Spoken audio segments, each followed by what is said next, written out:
मैं हूं गौरव श्रीवास्तव। प्राइम उत्तर प्रदेश में आप सभी का बहुत बहुत स्वागत है। खबरों का सिलसिला शुरू करते हैं। लोकसभा चुनाव से पहले राहुल गांधी की भारत जोड़ो न्याय यात्रा की सनसनी होनी शुरू हो गई। अब यूपी में शुरू होने वाली है, क्योंकि इस यात्रा की तैयारियों को लेकर राजधानी लखनऊ स्थित कांग्रेस कार्यालय में पदाधिकारियों की बैठक बुलाई गई। बैठक के दौरान कांग्रेस की यूपी प्रभारी अविनाश पांडे, प्रदेश अध्यक्ष अजय राय, कांग्रेस विधानमंडल दल की नेता आनंद मिश्रा मोना और पीएल पुनिया के साथ साथ कई पदाधिकारी मौजूद रहे। भाई, कांग्रेस की तरफ से लखनऊ में कांग्रेस का जोत से जोत कार्यक्रम भी रखा गया। साथ ही राहुल गांधी की भारत जोड़ो न्याय यात्रा के दौरान वोट फॉर न्याय का स्लोगन भी दिया गया। कि आज उत्तर प्रदेश कांग्रेस कमेटी द्वारा एक बहुत ही विशेष बैठक यहाँ पर आमंत्रित की गई है, जिसमें एआईसीसी के सदस्य एवं प्रदेश कांग्रेस कमेटी के सदस्य पूरे प्रदेश के यहाँ पर आमंत्रित किए गए, जो कि 1100 से ज़्यादा सदस्य यहाँ पर उपस्थित हैं। ये प्रमुख रूप से राहुल जी की जो यात्रा 16 तारीख से 16 जनवरी को यहाँ पर जो आ रही है, प्रारंभ हो रही है, उसमें सहयोग के लिए और उस यात्रा को सफल बनाने हेतु और साथ ही साथ संगठन की पूर्णता और संगठन के सशक्तिकरण के लिए हर एक प्रदेश के सदस्य को जिम्मेदारी यहाँ पर सौंपी गई है। साथ ही साथ जो क्राउड फंडिंग का जो कार्यक्रम चल रहा है, उसके लिए विशेष रूप से अखिल भारतीय कांग्रेस कमेटी के हमारे कोषाध्यक्ष अजय माकन जी यहाँ पर उपस्थित हैं, और साथ ही साथ इसी श्रृंखला में हमारे मीडिया डिपार्टमेंट से जो यहाँ पर हैं, हमारी सुप्रिया शिनेटे जी यहाँ पर हैं, और साथ ही पूरे कार्यक्रम की जानकारी यहाँ पर दी जाएगी। राहुल जी के इस रूट पर जो हमारे भारत जोड़ो न्याय यात्रा है, उसमें सबका सहयोग कैसे हो सकता है, और मुझे विश्वास है कि आज शाम को इसी यात्रा को लेकर एक हमारा सांस्कृतिक कार्यक्रम है, जोत से जोत जलाते चलो। ये कार्यक्रम बहुत ही महत्वपूर्ण है, आप सब लोगों के भी आमंत्रित करते हैं। खबर राजधानी लखनऊ से है। लखनऊ की सरोजनीनगर तहसील में सरोजनीनगर बार एसोसिएशन ने नवांकुर उप जिलाधिकारी फागुनी सिंह का भव्य स्वागत किया। इस दौरान उप जिलाधिकारी फागुनी सिंह ने तहसील अधिकारियों के साथ अहम बैठक भी की। फागुनी सिंह ने अधिवक्ताओं को आश्वस्त करते हुए अधिकारियों और अधिवक्ताओं को बेहतर कार्य करने का आश्वासन दिया। नव आगंतुक उप जिलाधिकारी सरोजी नगर तैनाती ले चुके हैं, और आज जाकर के अधिकारी व तमाम जो अधिवक्ता हैं उनसे बैठक की है। हम जानेंगे कि क्या बैठक रही और किस हिसाब से आगे की रणनीति। मैंने कल ही ज्वाइन किया है। कल मेरा फर्स्ट वर्किंग डे था, और आज मंगलवार के दिन लेखपालों का दाखिला दिवस होता है, तो सभी लेखपालों और आरआई से और हमारे जितना भी स्टाफ और अधिकारी हैं, सभी से बैठक ली, और जो शासन की जो प्राथमिकता की जो हमारी स्कीम्स चल रही हैं, हमारे रेवेन्यू से रिलेटेड खासकर, उसके संबंध में अद्यतन स्थिति जानी और सबको निर्देश दिए कि इसी प्रकार की पेंडेंसी ना हो और समयबद्ध तरीके से, गुणवत्तापूर्ण तरीके से हमारा सारा काम हो। साथ ही मैं पहली बार यहाँ पर आई हूँ, तो जितने भी अधिवक्ता गण थे हमारे, जो लोग हैं, उन सभी के साथ बैठक ली, सबसे परिचय लिया, और यही उनको बताया कि उनसे उनके सहयोग की अपेक्षा है। काफ़ी अच्छे से हम ये सुर्खियों में रही, आपको भी जानकारी में होगा, तो कैसे आप हैंडल कर पाएंगे राजधानी में रहकर सरोजी नगर तहसील? देखिए, जो भी शासन की मंशा के अनुरूप जो भी हमारी स्कीम्स चल रही हैं, उसको हम ढंग से उसका अनुपालन कराएंगे और सरकार के हित में ही काम करेंगे। ये हमारे साथ में सरोजी नगर उप जिलाधिकारी थी। साफ तौर से कहना है कि शासन की मंशा के अनुसार ही हम काम करेंगे, और देखने वाली बात यह भी, जहाँ तक कि जो भी कयास लगाए जा रहे थे उस पर खड़े उतरने का काम करेंगे। Prime TV, Ramraj, Lucknow. आज सरोजनी नगर बार एसोसिएशन की तरफ से सुश्री फाल्गुनी सिंह जी नव आगंतुक उप जिलाधिकारी महोदय का हम लोगों ने स्वागत किया है तहसील में, और उनसे हम लोगों ने मांग भी की है कि सरोजनी नगर में आपका आगमन हुआ है, आप जो है बार और बेंच का सामंजस्य बनाए रखिए, और वादकारी और अधिवक्ताओं भी कार्यों का निस्तारण समयानुसार आपके द्वारा किया जाए। तो उप जिलाधिकारी महोदय ने कहा कि हम जो है आप लोगों के साथ हैं, महीने में एक बार आप लोगों के साथ मीटिंग करूंगी, और कोई भी वादकारी और अधिवक्ता हमसे निराश नहीं रहेगा। Thank you. समाजवादी पार्टी ने आगामी लोकसभा चुनावों के लिए तैयारियां शुरू कर दी। समाजवादी पार्टी ने लोकसभा चुनाव के लिए अपने प्रत्याशियों की पहली लिस्ट भी जारी कर दी। वहीं पार्टी ने इस लिस्ट में 16 उम्मीदवारों के नाम की घोषणा की, जिसमें समाजवादी पार्टी ने अवधेश प्रसाद को अयोध्या से चुनावी मैदान में उतारा। वहीं लोकसभा चुनाव में अयोध्या से हुंकार भरने वाले अवधेश प्रसाद से प्राइम टीवी की टीम ने खास बातचीत की। देखते हुए उसके कुछ खास अंश। अवधेश प्रसाद जी हैं, जो अयोध्या विधान लोकसभा से प्रत्याशी भी हैं। सर, बजट आज आया है, किस तरीके से देख रहे हैं? बजट पूरी तरह से निराशा का है। इस बजट में प्रदेश की 90% जनता के विकास के लिए, सम्मान के लिए कुछ नहीं है। इस बजट में हमारे प्रदेश के लाखों लाख नौजवान जो पढ़े लिखे हैं उनकी नौकरी के लिए कुछ नहीं, किसानों के लिए कुछ नहीं है, और ये पूरी तरह से बजट धोखे का है। इस बजट में जमीनी हकीकत कुछ नहीं है। केवल 24 में जो लोकसभा चुनाव होने जा रहा है उस चुनाव को प्रभावित करने वाला इनका जरूर है, लेकिन वो इससे ये कामयाबी इनको नहीं मिलेगी। आप अयोध्या जैसे लोकसभा के प्रत्याशी हैं, अयोध्या में काफी बजट दिया गया, उसको लेकर किस तरीके से आप देख रहे हैं? कुछ नहीं, कोई मतलब नहीं। अयोध्या की महान जनता अवधेश प्रसाद को, समाजवादी पार्टी के द्वारा माननीय अखिलेश जी को, जो हमारे राष्ट्रीय अध्यक्ष हैं, हिंदुस्तान के कल के भविष्य हैं, इन्होंने टिकट दिया है। इस टिकट को लेकर, इनके निर्णय को लेकर चारों तरफ सराहना हो रही है और एक नया इतिहास बनेगा अयोध्या में, जिसको लेकर के भारतीय जनता पार्टी सारी दुनिया में राजनीतिक रोटी सेकती है और सारे लोगों को भ्रम में पैदा करती है। ये आपकी दफा भ्रम टूट जाएगा। राम मंदिर के मुद्दे पर लेकर चुनाव लड़ रही है भारतीय जनता पार्टी, तो आप अयोध्या ही से चुनाव लड़ना, किस तरीके से टक्कर दे पाएंगे? भाजपा ज्यादा भाग्यशाली कौन होगा? मैं तो अयोध्या में पैदा हुआ हूँ, मेरे रोम रोम में राम है। पूरी तरह से वहाँ की जनता लोकसभा में हमको जिता करके एक नया इतिहास कायम करेगी, माननीय अखिलेश यादव के हाथों को मजबूत करेगी। वो दिन दूर नहीं, हम नेताजी को इस देश का प्रधानमंत्री नहीं बना पाए। नेताजी ने तो कईयों को प्रधानमंत्री बनाया, 4-5 लोगों को राष्ट्रपति बनाया, इसका हमें क्षोभ है, लेकिन माननीय अखिलेश जी को इस देश का प्रधानमंत्री बनाने में हम कोई कोर कसर नहीं करेंगे। ये थे हमारे साथ अवधेश प्रसाद जी, जिनका साफ तौर पर कहना है कि नेताजी को हम प्रधानमंत्री तो नहीं बना सके, लेकिन अखिलेश यादव को प्रधानमंत्री जरूर बनाएंगे। Mohammad Yusuf, prime TV, Lucknow.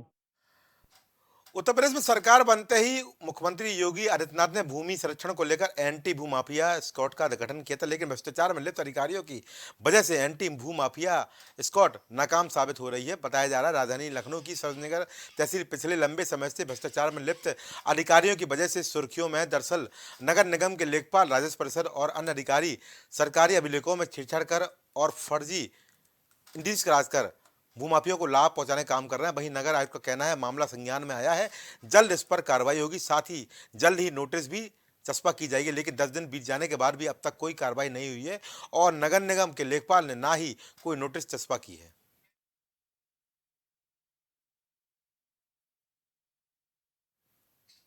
इस तरफ योगी सरकार प्रदेश भर में स्वास्थ्य सेवाओं को बेहतर करने के लिए तमाम प्रयास करती नजर आ रही। वहीं अंबेडकर नगर में स्वास्थ्य विभाग की लापरवाही के चलते जिले में तमाम झोला छाप डॉक्टर और फर्जी लैब और पैथोलॉजी चल रही है, जिनके इलाज और गलत जांच रिपोर्ट से लोगों की मौत भी चली जा रही है। वहीं स्वास्थ्य विभाग की लापरवाही की कीमत लोगों को अपनी जान देकर चुकानी पड़ रही है। विभाग जांच के नाम पर सिर्फ खाना पूर्ति करता है, जिसके कारण जिले के झोला छाप डॉक्टर और पैथोलॉजी खूब फल फूल रहे हैं।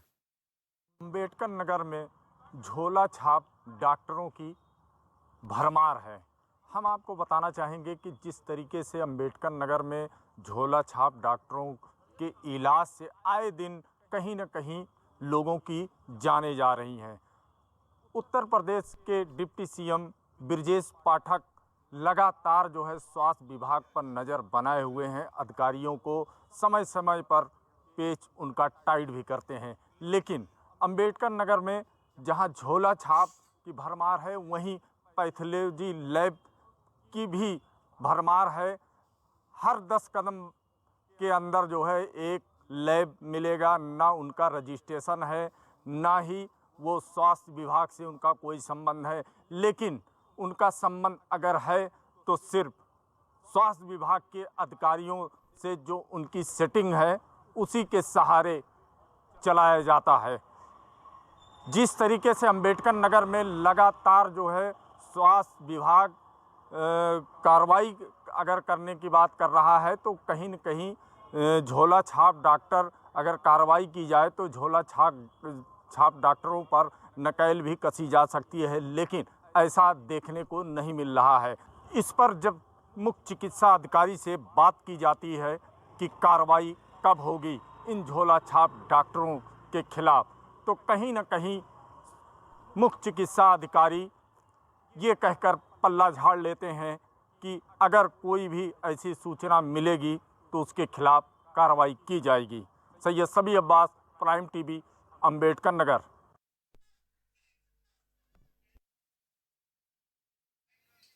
बागपत पुलिस और एसओजी की टीम ने देर रात 25,000 के इनामी बदमाश को मुठभेड़ में गिरफ्तार किया है। पूरा मामला बागपत कुरबाली क्षेत्र के निनाना गांव का है, जहां मुखबिर की सूचना पर एसओजी और बागपत पुलिस टीम ने चेकिंग अभियान चलाया है। इस दौरान पुलिस की इनामी बदमाश से मुठभेड़ हुई। पुलिस की गोली लगने से इनामी बदमाश घायल हो गया। पुलिस ने घायल बदमाश को गिरफ्तार कर अस्पताल में भर्ती कराया है। गिरफ्तार बदमाश सूरज बागपत के निनाना गांव के रहने वाला है। वहीं गिरफ्तार बदमाश से एक तमंचा, 2 जिंदा कारतूस, 2 खोखा कारतूस भी बरामद हुए हैं।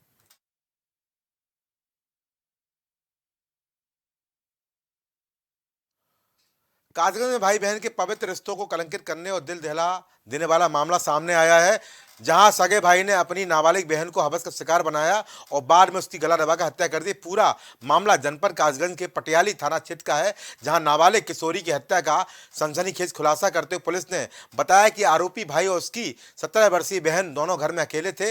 वह अपने मोबाइल पर अश्लील और उत्तेजित करने वाला वीडियो देख रहा था। सिर पर हैवानेट सवार होने पर भाई ने पहले तो अपनी सगी बहन को अपनी हवस का शिकार बनाया और विरोध करने पर उसकी गला दबाकर हत्या कर दी। पुलिस ने आरोपी भाई को गिरफ्तार कर लिया है और दुष्कर्म, पॉस्को एक्ट और हत्या जैसी गंभीर धाराओं में मामला दर्ज कर जेल भेज दिया है।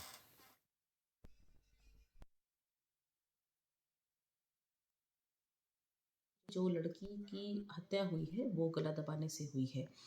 इसमें गहनता से जानकारी करने पर पता चला कि लड़की और उसका बड़ा भाई, जिसका नाम संजू है, जिसकी उम्र लगभग 19 वर्ष है, वो घर पर दोनों अकेले थे और पूरे परिवार वाले कहीं अपने अपने काम से गए हुए थे।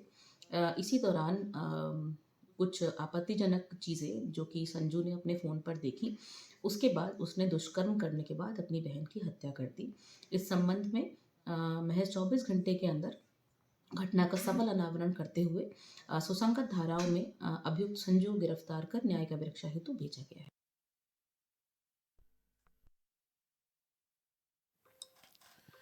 अगली खबर गोरखपुर से है। गोरखपुर के खजनी थाना क्षेत्र से हैरान कर देने वाली खबर सामने आई, जहां कक्षा 10 में पढ़ने वाली छात्रा ने मंचलों के खौफ के चलते स्कूल जाना छोड़ दिया है।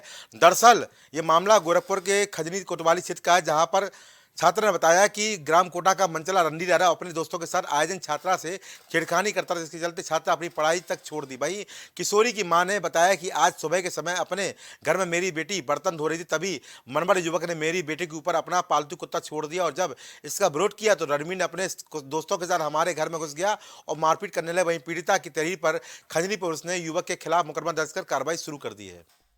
गांव का एक लड़का है जो हमें हमेशा छेड़ता था। उसका नाम रणवीर यादव है। हमेशा छेड़ता था। उसकी वजह से हमने अपने पापा से कहा तो हमारे पापा ने हमारी पढ़ाई बंद करवा दी और हमने स्कूल जाना बंद कर दिया। फिर बाद में रास्ते में भी हम कहीं भी जाते आते थे, घर से बाहर निकलते थे तो वो हमको छेड़ता था। अपने दोस्तों के साथ हमारे मम्मी को, हमारे पापा को और हमारे एक भाई को मारने का धमकी देता था। बोलता था तुम अगर किसी से कहोगी तो तुमको मार देंगे, तुम्हारे भाई को भी मार देंगे, तुम्हारे मम्मी पापा को भी मार देंगे। इसके डर से हम किसी से कुछ नहीं कहते थे। हमारे पापा बोले जाने दो, किसी से मत कुछ कहो, वरना मार देगा तो क्या करोगी तुम लोग। आज वही हुआ है। आज वो कुत्ते को लेकर हमारे घर में घुस रहा था तो हमने कुत्ते को भगाया तो वो हमको मारने लगा। आया हमारे घर में झगड़ा लड़ाई किया, मारने लगा, छेड़खानी करने लगा। फिर हम उसके डर से घर में गए। घर में आके हमको पत्थर से मार दिया, हमारा सर फट गया।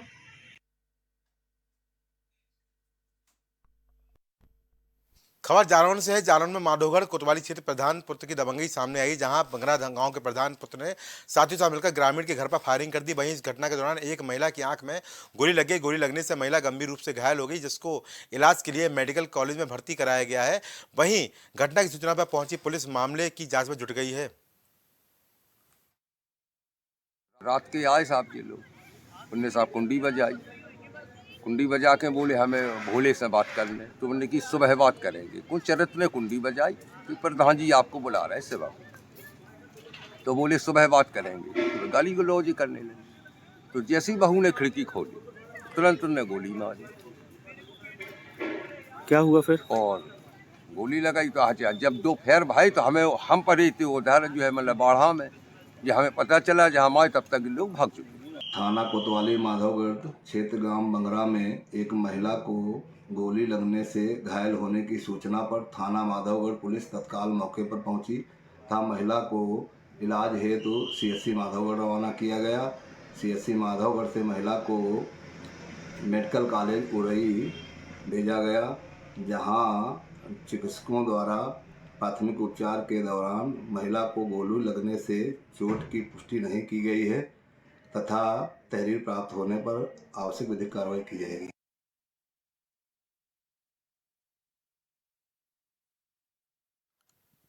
खबर गाजीपुर से, जहां शिक्षा विभाग के तमाम दावों को ठेंगा दिखाते हुए खबर सामने आई। ये मामला मरदह ब्लॉक के ग्राम सभा जसोली का है, जहां पर 4 अध्यापकों की तैनाती हुई, लेकिन जमीनी हकीकत कुछ और ही बयां करती है। आपको बता दें कि प्राथमिक विद्यालय जसोली में अध्यापकों की तैनाती को लेकर सवाल निशान खड़ा हो रहे हैं।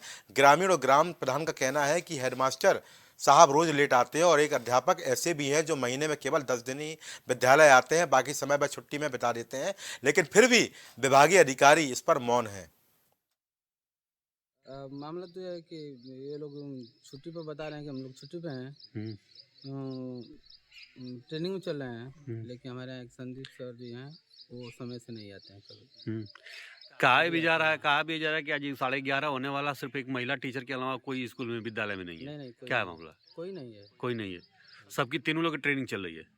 अब हम तो जाने कि सब तीनों लोग की ट्रेनिंग चल रही है, हम तो यही जानते हैं। आप ही बता रहे हैं कि संदीप यादव महीने में 10 दिन आते हैं, 20 दिन नहीं आते हैं, तो फिर किस सही ढंग से चलता है?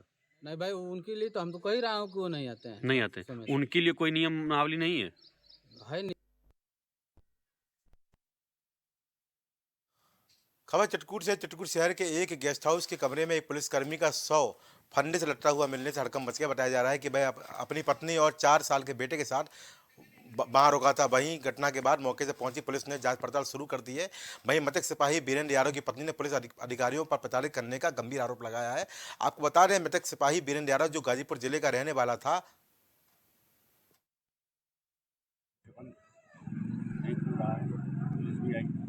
दरवाजा तोड़ के देखा गया, उसका 100 पंखे से लटक रहा था, उसे उतारा गया। फील्ड की टीम मौके पर पूरे कमरे की और सारी चीज़ों की सर्च की जा रही है।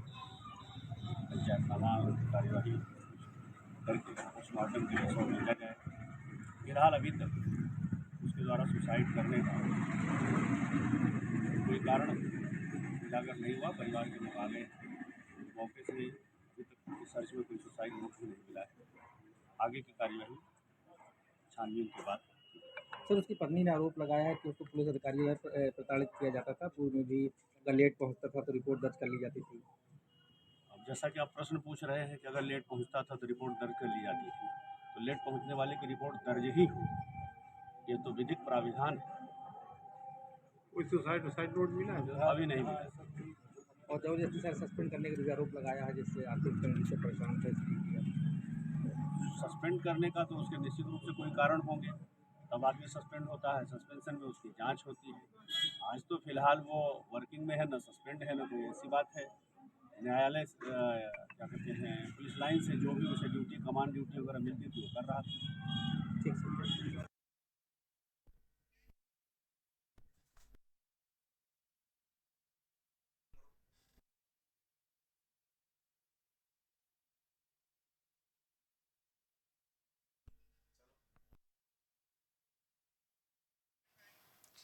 तो रुकते छोटे से ब्रेक के लिए बने रहिए प्राइम टीवी के साथ।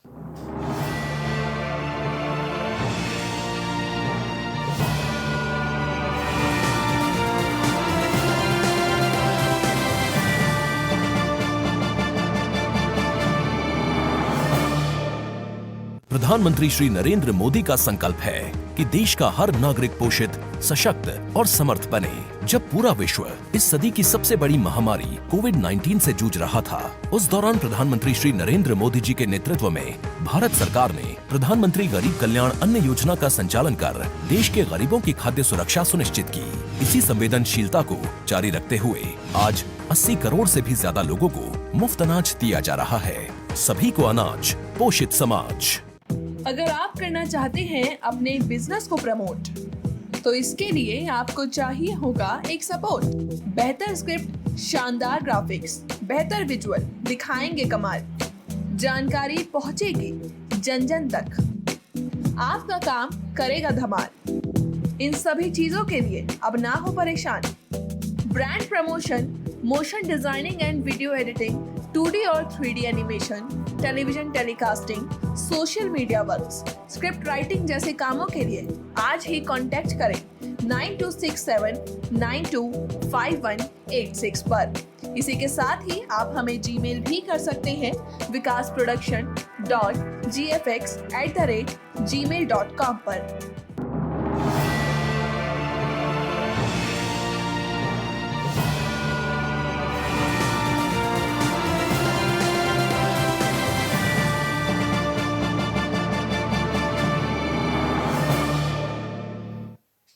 ब्रेक का फिर स्वागत है प्राइम उत्तर प्रदेश में और खबर गाजीपुर से। गाजीपुर के थाना दुल्लहपुर के मलेठी गांव में बीती रात की महिला को अज्ञात हत्यारों ने चाकू मार के हत्या कर दी। घटना की जानकारी होते ही पुलिस अधीक्षक ओमवीर सिंह सहित मौके पर पहुंची पुलिस टीम ने मामले की छानबीन की। वहीं पुलिस अधीक्षक ने बताया महिला का 100 घर के 100 मीटर दूर मिला है। मामले की छानबीन की जा रही है।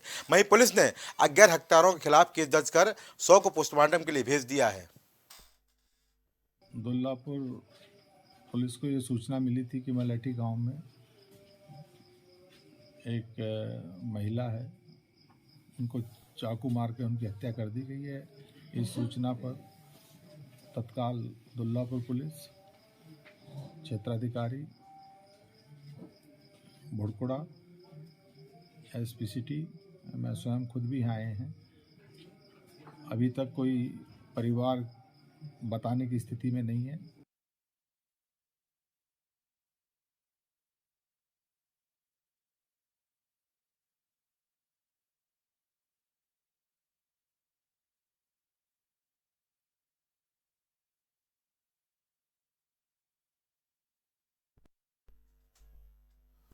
खबर बुलंदशहर से। बुलंदशहर में साइबर क्राइम की रोकथाम के लिए एसएसपी श्लोक कुमार ने साइबर क्राइम थाने का गठन किया।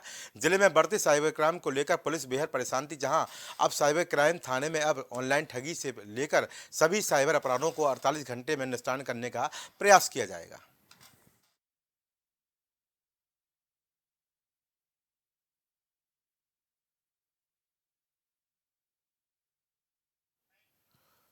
खबर ललितपुर से है, जहां प्रगतिशील किसान जनमोर्चा के किसानों ने पिछले 7 दिनों से लगातार यहां संघर्ष जारी है, क्योंकि यहां पर अगर ललितपुर की बात करें तो उसको लेकर भी 7 दिनों से डीएम कार्यालय अपनी मांगों लेकर धरना प्रदर्शन कर रहे हैं, लेकिन प्रशासन और विभाग की कानों पर जूझ तक नहीं रेंग रही है। किसान संगठन की कई महत्वपूर्ण मांगे हैं, जिसको लेकर किसान संगठन लगातार आंदोलन करता नजर आ रहा है, लेकिन प्रशासन किसानों को आश्वासन की घुट्टी पिलाने में लगा हुआ है। देश के यशस्वी प्रधानमंत्री जी द्वारा देश और प्रदेश के किसानों को जो सुविधाएं दी जा रही हैं, उसमें एक है प्रधानमंत्री फसल बीमा योजना, जिसके अंतर्गत अगर किसानों को क्षति होती है तो उसकी भरपाई उत्तर प्रदेश सरकार और भारत सरकार करके किसानों को, बीमित किसानों को बीमा क्लेम का भुगतान किया जाता है। खरीफ 2019 में पूरे जिले में 15 टन लगातार हुई अतिवृष्टि के कारण पूरे जिले के किसानों की फसल नष्ट हो गई थी, जिसके लिए भारत सरकार के प्रधानमंत्री जी और उत्तर प्रदेश के माननीय मुख्यमंत्री जी द्वारा अनुदान किसानों के हित में बीमा कंपनी को दे दिया गया था। क्लस्टर एक अपने यहाँ ललितपुर ज़िले में सरकार भेजती है कि अच्छा बीज भेजा जाए किसानों को, और वो फ्री ऑफ कॉस्ट रहता है और उसमें कई सुविधाएं और भी मिलती हैं। लेकिन ये हमेशा पिछले कई सालों से हम लोग शिकायत कर रहे हैं, ये हमेशा बंदरबाट होता है। इस साल जिस गाँव में वो क्लस्टर की सूची दिखा रहे हैं, वहाँ पे उतने जितने हेक्टेयर में ये कह रहे हैं कि इतना चना बोया गया है, वहाँ उतने एकड़ में नहीं मिलेगा। वो एकड़ तो बहुत बड़ी बात है, वहाँ मुश्किल से 5-10% चना बोया, क्लस्टर का नहीं बोया, किसानों ने अपना चना अपने वास्ते बोया है। तो ये एक बहुत बड़ा घोटाला है, इसकी जांच होना बहुत जरूरी है और दोषी कर्मचारियों के खिलाफ और अधिकारियों के खिलाफ।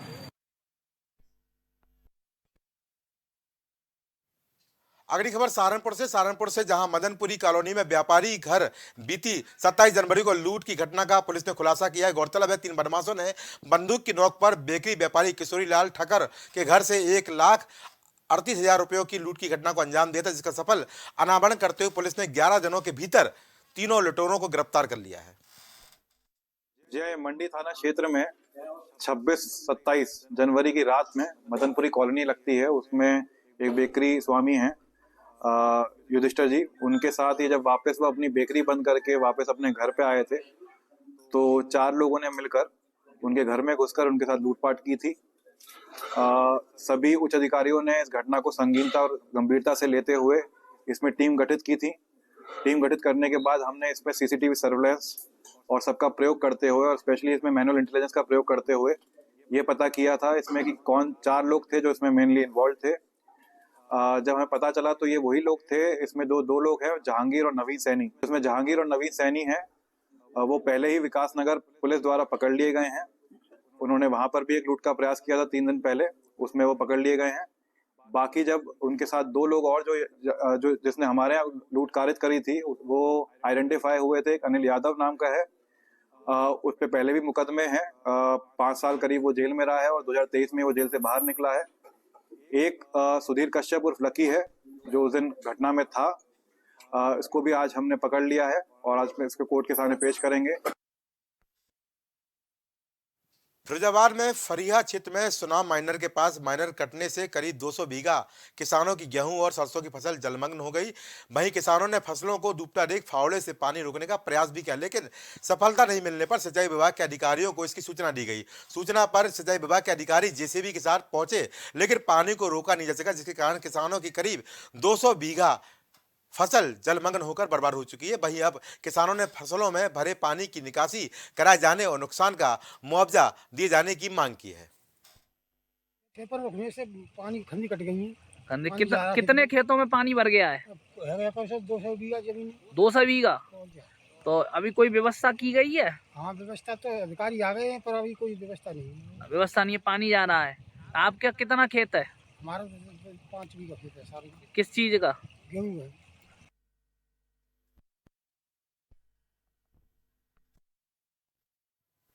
गोरखपुर के कैंट थाना क्षेत्र के अंबेडकर चौराहे पर किनारे सब्जी और फलों की दुकान हटाने पहुंची परिवर्तन दल की टीम का पटरी व्यवसायियों ने जमकर विरोध किया। इस दौरान नारेबाजी करते हुए पटरी व्यवसायियों ने ठेले में आग लगा दी और नगर निगम के खिलाफ जमकर नारेबाजी की। इन सबके बीच अतिक्रमण हटाओ अभियान का नेतृत्व कर रहे पीओ डूडा वहां से गायब हो गए। वहीं मौके पर मौजूद नगर निगम के कर्मचारी कुछ भी बोलने से बचते नजर आए। आज हम लोग सुबह मंडी गए हैं, हम लोग दुकान लगा लिए। दुकान लगाने के बाद अधिकारी आए, जल्दी बोले सामान भर लो, नहीं तो तुम लोग का सामान हम लोग लाद लेंगे। हम लोग कहे साहब हम लोग तो सड़क पे नीचे पर लगाए बिछा कर कैसे हटा, कह नहीं हटाओगे तो ठेला लाद लिया। फिर उसके बाद ये चालान दे रहे हैं हम लोग को, बोल रहे चलान लो, फिर उसके बाद अस्थाई से हटाओ। सर हम लोग जाए कहाँ? 1 महीने बंद किए थे, हम लोग के बच्चे रोड पे आ गए। हम लोग यही मंत्री जी से पूछना चाहते हैं, क्या वो नहीं जानते हैं कि हम लोग के शहर के लोग सड़क पे ही जीते हैं? सारा खाली विकास के नाम पे ही काम होगा तो हम लोग कहाँ जाएंगे?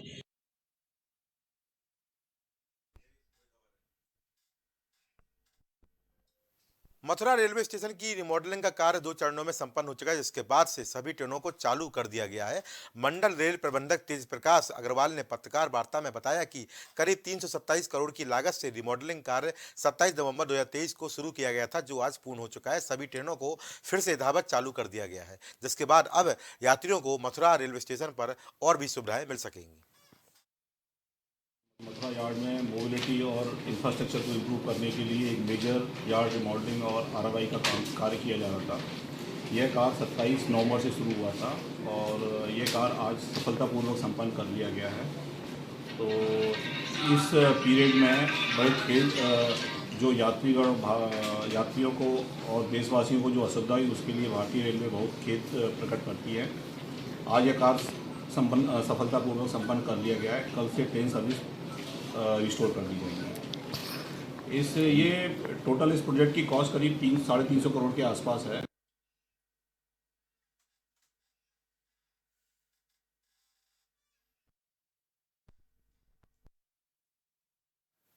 ताजनगरी में मंगलवार दोपहर से गुस्ल की रस्म के साथ मुगल बादशाह शहंशाह शाहजहां का 369वां उर्स शुरू हो गया है। सबसे पहले ताजमहल के तहखाने में स्थित शाहजहां और मुमताज़ की कब्रें खोली गई। दोनों कब्रों पर फूलों की चादरपोशी की गई। उसके बाद अजान के बाद फातिहा पढ़ा गया और अमन चैन की दुआ की गई। इस दौरान पर्यटकों को भी फ्री एंट्री दी गई। जी आरिफ जी क्या कुछ कहेंगे? आज से रस्म शुरू हो रही है और क्या क्या करना है? पूरे मुल्क में मुबारकबाद शहनशाह शाहजहाँ की ओर से की जो है, क्योंकि कौमी एकता भाईचारे का सद्भावना का प्रतीक है। और सूफी का अर्थ होता है कनेक्टिविटी को जोड़ने का। यूँ तो हर एक का साहिब ईमान होना चाहिए, जहाँ शिव की अजानें और खुदा की आरती वो इबादत का हिंदुस्तान होनी चाहिए जो है। मैं तो जाने में मंजिल अकेला ही चलाता, लोग जुड़ते गए, कारवां बढ़ता गया जो है। हमारे मुल्क के अंदर में अमन शांति कायम रहे जो है, प्रगति के पथ पर हो ये मुल्क जो है। की शुरुआत हुई है। आज सबसे पहले गुसल हुआ है, गुसल के बाद चादर पोशी हुई है, चादर पोशी के बाद फातहा पढ़ी गई, कुरान की आयतें पढ़ी गई और देश में अमन और अमान और चैन की दुआ मांगी गई। उसके इस रस्म के बाद अब मिलाद शरीफ होगा। मिलाद शरीफ के बाद मुशायरे का आयोजन है और कल का प्रोग्राम जो है, कल सबसे पहले संदल चढ़ेगा, संदल चढ़ने के बाद में कव्वालियाँ होंगी और परसों का जो प्रोग्राम है उसमें कुल होगा, कुरान खानी होगी और उसके बाद चादर पोशी का सिलसिला शुरू हो जाएगा। जी, आज शहनाई वादन भी यहाँ पर पर्यटकों को ये प्रतिवर्ष की बात ही, ये शहनाई वादन जो है लगभग 369 साल से ये रस्म चली आ रही है और उसी रस्म को निभाते हुए आज भी शहनाई। तार जी, आज से और शुरुआत हो रही है, क्या कुछ कहेंगे? आज शाहजहाँ बादशाह का गुस्ल किया गया, उसकी रस्म अदा की गई है। आज हमें ताजमहल का ये असली मदार का ताला खोला गया। आज असली मदार शामिल श्रद्धालुओं के लिए अलाउ कर दिया गया। दुनिया के हर श्रद्धालु आ रहे हैं, दर्शन कर रहे हैं, दर्शन करेंगे। यहाँ पे कोई मतभाव नहीं है।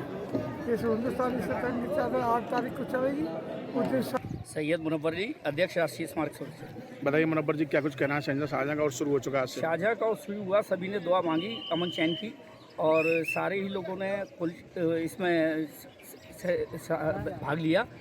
सबसे बड़ी बात यह है कि सारे ही लोग एक दूसरे को मुलाकात कर रहे थे और एक दूसरे को बधाइयाँ दे रहे थे। सारे लोगों ने दुआएं की, दुआएं करने के बाद कुल की रस्म पूरी हुई और छींटे लगे उसके।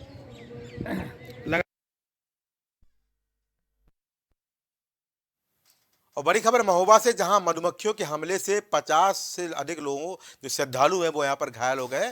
बड़ी खबर यहां पर महोबा से सामने आई, जहां पर मधुमक्खियों के हमले के कारण 50 लोग जख्मी हुए हैं। दरअसल कुलपहाड़ कोतवाली के अंतर्गत सुगरा गांव के पोसरा वाले हनुमान मंदिर में पूजा अर्चना के दौरान अगरबत्ती के धुएं से भड़की मधुमक्खियों ने श्रद्धालुओं पर हमला बोल दिया। वही मधुमक्खियों के अचानक इस हमले से लोगों के बीच भगदड़ मच गई। मधुमक्खियों से बचने के लिए लोग इधर उधर भागते नजर आए। वहीं घायलों में महिलाएं, मासूम बच्चे भी शामिल हैं, जिन्हें अस्पताल में भर्ती कराया गया है।